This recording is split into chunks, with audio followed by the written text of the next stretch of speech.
Assalamualaikum warahmatullahi wabarakatuh. Halo semuanya, pada video kali ini kami akan membahas tentang pertolongan pertama pada kecelakaan atau yang disingkat dengan P3K dari kami kelompok 10 dengan beranggota saya sendiri Nita Ayu Lestari, Nazila, dan Yopita. P3K merupakan kata yang sudah tidak asing lagi untuk kita dengar. Pastinya teman-teman tidak mau terjadi kecelakaan, bukan? Baik itu di jalan raya, di rumah, di sekolah, maupun dimanapun. Maka dari itu, P3K merupakan hal yang wajib kita pelajari. Bagaimana jika kecelakaan itu terjadi kepada kita atau orang-orang yang ada di sekitar kita, sehingga kita dapat paham bagaimana cara menanganinya. Pertolongan pertama pada kecelakaan atau yang sering kita singkat dengan P3K merupakan pertolongan sementara yang diberikan kepada seseorang yang menderita sakit atau kecelakaan sebelum mendapat pertolongan dari dokter atau tenaga medis.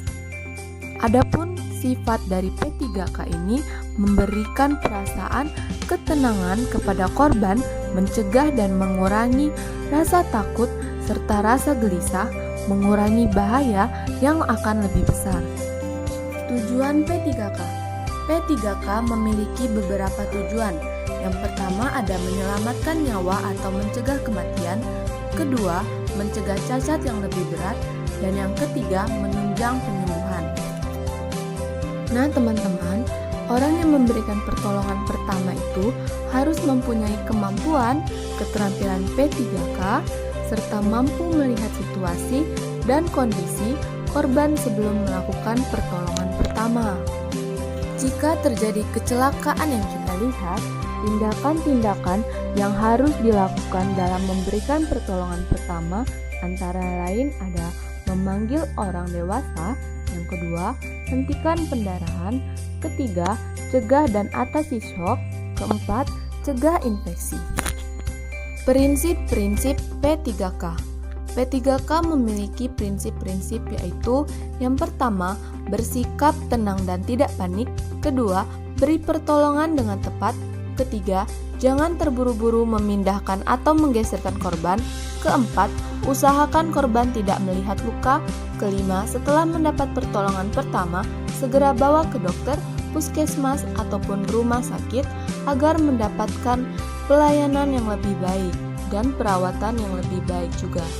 Peralatan P3K dan obat-obatan P3K. Pada peralatan P3K memiliki yang pertama ada kasa pembalut atau yang sering disebut dengan perban, yang kedua kasa steril, ketiga plester, keempat plester obat, kelima pembalut segitiga, keenam kapas, ketujuh gunting, 8 lampu senter, dan ke-9 jepitan atau pinset. Yang pertama adalah kasa atau perban. Perban terbuat dari kain yang jarang dan tipis. Perban ini digunakan untuk membalut luka yang sudah ditutupi oleh kasa steril. Selanjutnya ada kasa steril. Kasa steril merupakan kasa yang sudah dibersihkan untuk menutupi luka. Kasa steril ini adalah kain yang bebas dari kuman ataupun penyakit. Selanjutnya, pasti kalian tidak asing dengan gambar ini. Ya, ini merupakan plester. Obat plester ini digunakan untuk penutup luka yang biasanya diakibatkan oleh teriris atau tersayat benda tajam. Kemudian, ada juga plester tanpa obat yang digunakan untuk melekatkan kasa agar tidak terlepas. Kemudian, ada pembalut segitiga atau mitela. Biasanya digunakan untuk korban yang mengalami kecelakaan seperti patah tulang tangan, luka di kepala, ataupun cedera pada persendian. Dan ada kapas. Kapas ini digunakan untuk membersihkan luka atau mengoleskan obat. Nah, biasanya sebelum digunakan, kapas terlebih dahulu dibasahi dengan air yang steril. Kemudian ada gunting. Pastikan penggunaan gunting pada P3K tidak berkarat. Selanjutnya ada lampu senter.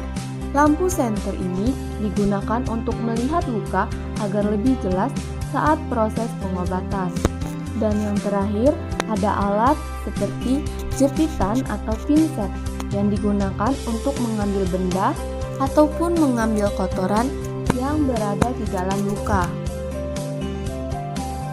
Selanjutnya di dalam P3K juga memiliki obat-obatan, yaitu yang pertama ada obat penghilang rasa sakit, kedua obat luka bakar, ketiga obat luka ringan, keempat obat penyadar pingsan, kelima obat pencuci luka.